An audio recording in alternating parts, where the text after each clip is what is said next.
Hola, buenas tardes. Bienvenidos a una nueva emisión de A la Vista. ¿Saben ustedes que los ojos son una ventana, y especialmente la retina, es una ventana al cerebro? Y esta ventana es muy útil para hacer un diagnóstico precoz de una enfermedad que es muy temida por mucha gente, la enfermedad de Alzheimer. Y nadie mejor que el doctor Fernando Scatini para explicarnos cómo llegar a este diagnóstico. ¿Me acompañan a recibirlo?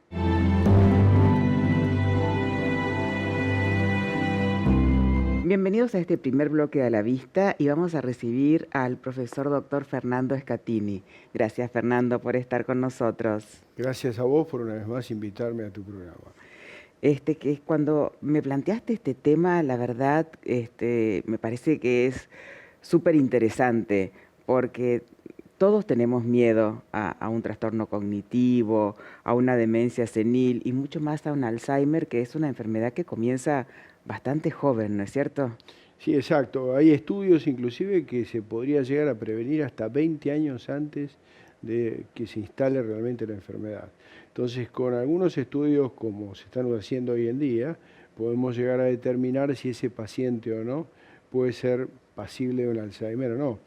Ajá, Hay una carga genética también importante. claro que Convengamos sí. que si el padre o la madre o ambos han tenido Alzheimer, evidentemente es una gran posibilidad que se potencia de Ujú. que pueda heredar el paciente eso. Pero hoy en día, a través de métodos diagnósticos, podemos llegar a determinar en los estadios precoces de la enfermedad, podemos determinar si ese paciente va a ser o no un Alzheimer, ¿no? Decime una cosa, Fernando, y por ejemplo, nos están viendo ahora muchísimas personas que a lo mejor tienen un familiar que tiene Alzheimer y ellos no tienen ningún síntoma, son jóvenes, tienen 50 años. ¿Pueden hacerse algún estudio oftalmológico para Sí. saber si... Estudios oftalmológicos pueden hacer una angio-OCT. OCT es una tomografía de coherencia óptica, Sí, donde yo diría que la prolongación un poco del cerebro está en la retina, claro. de manera tal de que las fibras son iguales y si uno hace ese estudio, que es no invasivo, es un estudio que no requiere ninguna preocupación para el paciente, no es molesto, puede después retornar a su vida normal porque no requiere preparación, de manera tal de que entonces puede hacerse un estudio donde se va a ver el adelgazamiento marcado de las fibras y de las capas de la retina y entonces evidentemente con otros elementos más que están dentro de la anamnesis y el interrogatorio del paciente, Sí. poder llegar a un diagnóstico precoz de la enfermedad de Alzheimer, ¿no? Y ese estudio, esa angio-CT que vos nombrás, hay varios lugares acá en Buenos Aires que se puede hacer. Sí, hay muchos oftalmólogos que disponemos de esos equipos como Sí, para poder hacerlo y evidentemente con eso tenemos un dato bien orientativo de qué es lo que pasa. Además, hay algo que es muy importante, si podemos determinar de que ese paciente tiene es posible una enfermedad de Alzheimer.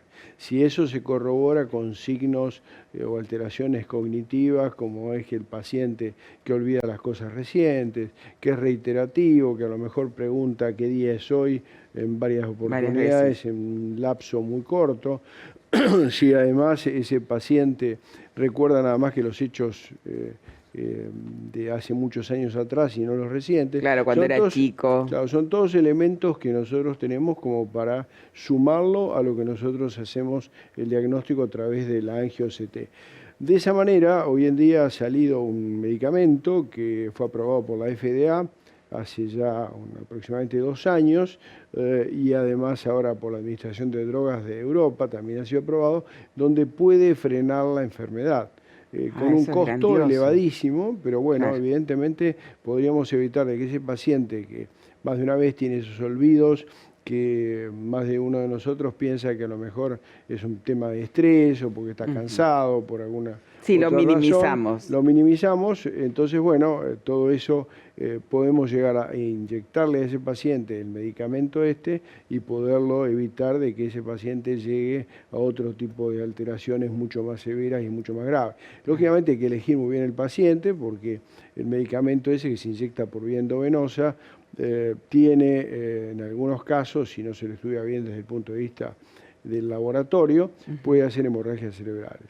de manera tal de que tenemos que seleccionar muy bien nuestros pacientes. Por supuesto que sí, pero evitaría llegar a un Deterioro deterioro cognitivo progresivo eh, muy rápido, ¿no es exacto. cierto? Por supuesto, en la anamnesis, o sea, en el interrogatorio, hay que preguntarle al paciente si está medicado cuando tiene estos olvidos, también si están medicados con antidepresivos, con ansiolíticos, todo este tipo de cosas hace que a un paciente que no tiene la enfermedad de Alzheimer, también tiene esos olvidos producto justamente De la de estos fármacos, medicación ¿no? que recibe, sí.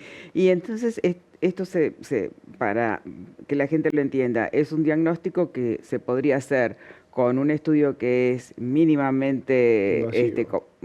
yo diría no invasivo, pero mínimamente complejo, que no requiere ninguna preparación previa, un estudio que está contemplado en todas las coberturas médicas, Exactamente. que si bien los equipos son costosos porque la tecnología es muy nueva, está contemplado por todos, y también con una evaluación neurológica para una anamnesis mucho más profunda, ¿no es Sí, cierto? exacto. Y se plantearan dudas también, bueno, eso ya es más agresivo, pero se puede hacer punciones de la cámara anterior, la parte anterior del ojo, Ujú. donde podemos ahí recobrar algunas proteínas que son típicas de esta enfermedad, ¿no? Ajá.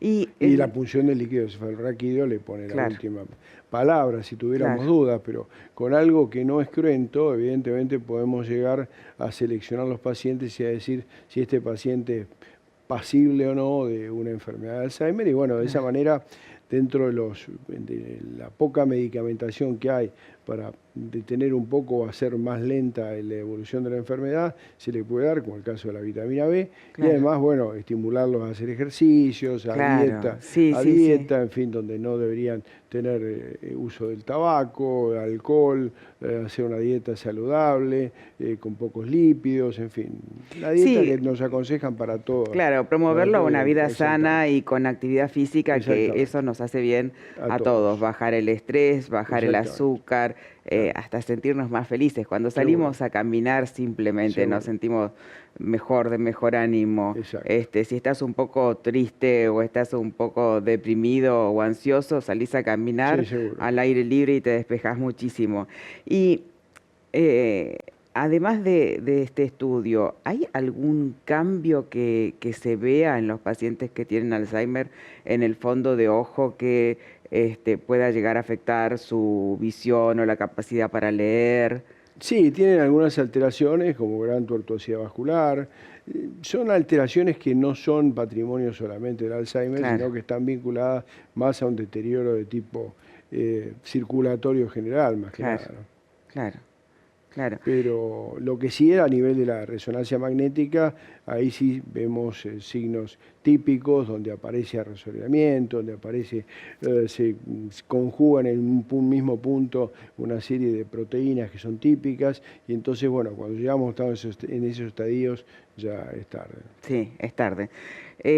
A lo mejor con esta información hay mucha gente que va corriendo a pedir turno con su oftalmólogo y le pide hacerse este estudio, esta tomografía. ¿Vos decís que es un estudio que se puede hacer así a mansalva, por decirlo de alguna forma, o No siempre tiene con una ninguna anamnesis previa? No tiene ninguna contraindicación, yo creo que Ajá, con hacer una buena anamnesis y hacer el estudio, o sin la anamnesis, hacer el estudio, después le lleva el informe a su médico neurólogo y listo, ¿no? No solamente aparece solamente en el Alzheimer las alteraciones de la OCT o de la angio-OCT, ujú. sino que en algunas enfermedades como esclerosis múltiples también se ven esas alteraciones, porque convengamos que las fibras del cerebro tienen una prolongación, llamémosle así, en la retina, con la diferencia que las del cerebro no las podemos ver Claro. y en este caso las podemos visualizar a través de un estudio que es muy simple, ¿no? Claro que sí. ¿Algún mensaje para todas aquellas personas que nos están viendo y que tienen la preocupación por tener antecedentes familiares con estos trastornos que son tan temidos realmente, ¿no? El mensaje que yo les daría es primero prestar atención a los olvidos que tienen estos pacientes Ujú. y los olvidos que puede tener la misma persona que nos va a venir a consultar. Y segundo, hacer una consulta con el oftalmólogo. Y sobre la base esa y la asociación de las alteraciones que se pueden dar, como esos olvidos que pueden ser mínimos, pero que llaman la atención de alguna manera, esas preguntas reiterativas, y si a eso asociamos al estudio que nosotros le podemos hacer, con eso vamos a tener un dato bien orientativo y vamos a poder trabajar sobre ese enfermo, si es posible, el día de mañana a través de la medicación que hay. Si no pudiera hacer eso, porque es muy costosa todavía en este momento, bueno, por lo menos estimularlo al paciente fundamentalmente como para que no pase eso. Con la vida sana, con tratar de dedicarse mucho a la lectura, de que esas personas a lo mejor aprendan a lo mejor otro idioma, hacer trabajar su cerebro de alguna manera. Eso es lo que muchos médicos te dicen, ¿no? Aprender otro idioma. Es como que cuando uno intenta aprender otro idioma, el cerebro hace caminitos diferentes que no están explorados y se activan otras células que no están activas y eso puede ayudar muchísimo. Sí, por supuesto, claro. Y ahora aprender otro idioma se puede hacer online. Sí, seguro, por supuesto. Hasta se puede hacer en forma gratuita en muchas plataformas. Así que es un muy buen consejo que nos da el doctor Scatini. Fernando, muchísimas gracias por este aporte. El doctor Scatini es profesor de la Universidad de Barcelona, es profesor de la Universidad de Buenos Aires, es el flamante presidente de la Asociación Argentina de Trauma Ocular, pero él está siempre en la investigación, en lo último, y este tema nos pareció súper interesante para que ustedes lo sepan y para que estén al tanto que con un estudio que no duele, que no requiere preparación previa y que es muy sencillo de efectuar, puedan llegar a tener un diagnóstico precoz de esta enfermedad que es tan temida por todos. Gracias, Fernando. No, gracias a vos por la invitación una vez más. Un placer. Nos despedimos del doctor Fernando Scatini. Nos vamos a una brevísima tanda y volvemos con más a la vista.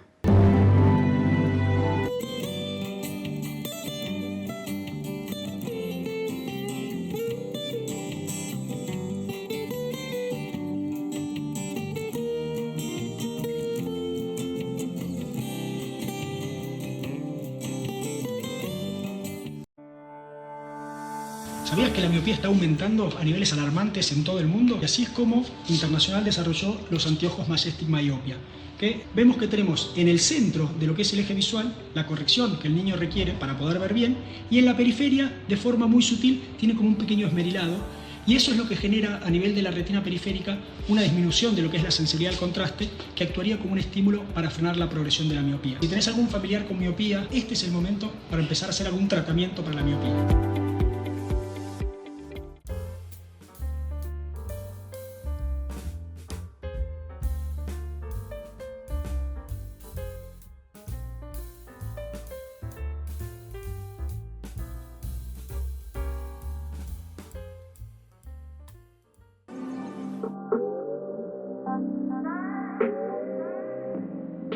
Romano Home Restoration es sinónimo de elegancia y avanzadas tendencias mundiales en amoblamientos y objetos de decoración.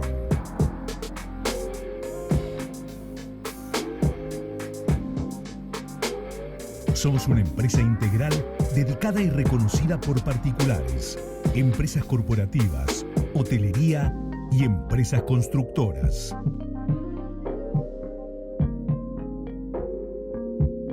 Importamos destacados muebles espejados, espejos tallados de gran porte y exclusivas arañas.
Bienvenidos a este segundo bloque de A la Vista y tenemos en el piso a María Victoria Velotti Cicioli. María Victoria, así de jovencita como la ven, es impresionante la carrera que tiene. Es gerente operativa para la vida independiente, es miembro de COPIDIS en la Comisión para Plena Participación e Inclusión de las Personas con Discapacidad y está en la Comisión Directiva de la Asociación Retina Argentina. La labor que hace María Victoria es realmente muy importante, digna de destacar y por eso se la queríamos contar desde A la Vista para que ustedes sepan. María Victoria se involucra con todo lo que es inclusión en todos los medios. Por ejemplo, inclusión educativa, ¿no, María Victoria? Sí, bueno, primero que nada, muchísimas gracias por la invitación. A vos por estar acá.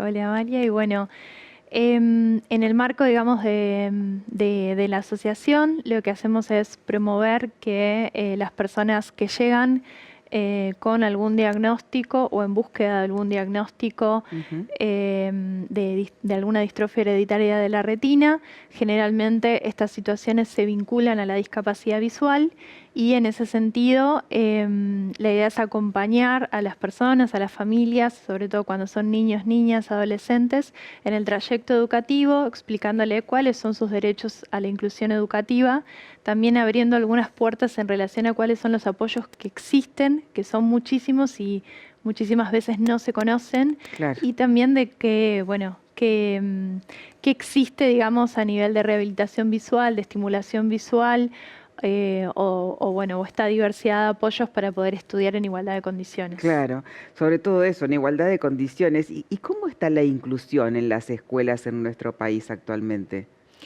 Bueno, el proceso de inclusión educativa es un proceso que ha llevado muchas etapas, que obviamente desde hace algunos años hacia acá se ha acelerado mucho, a partir más que nada de la presencia de estudiantes con discapacidad en las escuelas comunes. Pero bueno, es un proceso que tiene avances y retrocesos, Claro. como todo, y que muchísimas veces lo que falla, sobre todo en la población de las personas con discapacidad, aunque podríamos decirlo en todas las poblaciones, tiene que ver con el acceso a apoyos específicos. Claro. Una persona con discapacidad visual acceder al manual escolar, a la figura de ese lo que habitualmente conocemos como maestros integradores, Sí. es cada vez más difícil. Muchas veces también los apoyos se dan desde escuelas especiales, pero eso depende mucho de la jurisdicción del país. Y bueno, sobre todo tener en el día a día de la clase, ¿no? Los Claro. materiales adaptados. No sé, a veces algunas personas con baja visión usan ampliaciones, otras usan directamente, no sé, en una laptop con una lupa, con un zoom. Sí. Otros ya usan directamente narradores, ¿no?, de pantalla. Pero bueno, en la alfabetización se requiere también, antes de pasar a esa lectura en voz alta que hacen los sistemas de los lectores de pantalla, Sí. es necesario alfabetizarse, por ejemplo, a partir del braille, entonces acceder a tener, por ejemplo, una máquina de escritura braille y demás, es algo que es muy costoso. Muy costoso, sí. ¿Y cuáles son las barreras que siguen siendo las más frecuentes? Bueno, si bien generalmente se piensa que las barreras más frecuentes tienen que ver con esto, el acceso, ¿no?, a las adaptaciones, etcétera, personalmente creo que las más frecuentes en realidad tienen que ver con el índole social, ¿no? Ajá. Acerca de las creencias, acerca de los prejuicios, de lo que las personas con discapacidad no van a poder o van a poder hacer durante sus vidas, o que van a poder aprender o que no en este caso. Y en ese sentido, al existir tantos prejuicios, tantos mitos y esta idea también de que generalmente existen alumnos ideales, ¿no?, que no van a tener discapacidad, que no van a encontrar dificultades en sus hogares, etcétera.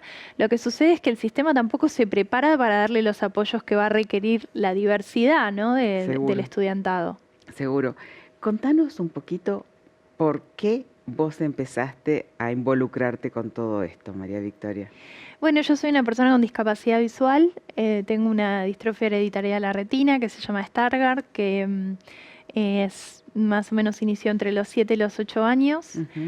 Si bien ya me interesaba, digamos, meterme en algunas cuestiones de índole social, a los 18 recién me sumé a partir de una reunión que se hizo de personas con patologías similares.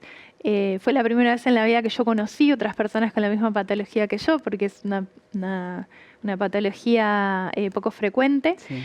Y bueno, a partir de esas reuniones empezó a armar la Asociación Retina Argentina y bueno, siempre participé muy de cerca por mi interés en todo lo que implica tanto el acceso a la salud, a la rehabilitación, a un diagnóstico preciso y a la cura, pero por otro lado también el acceso a derechos en igualdad de condiciones, a la no discriminación y justamente a poder mejorar la calidad de vida de las personas con discapacidad. Sí. La verdad es maravilloso verte porque vos lo dijiste muy bien y muy claro. De pensar esto no va a poder hacer, esto hasta acá va a llegar y encontrarte con gente como vos que quiere superarse y que quiere estar en igualdad de condiciones como cualquier otra persona, que te lleve a hacer esto y a transmitirlo, me parece muy importante. Por eso también te queríamos traer acá. Vos hablás de los derechos, sobre todo. ¿Y qué tiene que hacer una persona con discapacidad visual para llegar a tener todos esos derechos? Porque muchas veces, yo cuando estaba en el hospital, les decíamos, tienen que gestionarse un certificado de discapacidad. Y a la gente le asusta eso de tener un certificado de discapacidad. Piensan que con eso se van a sentir menos. Contanos de qué se trata.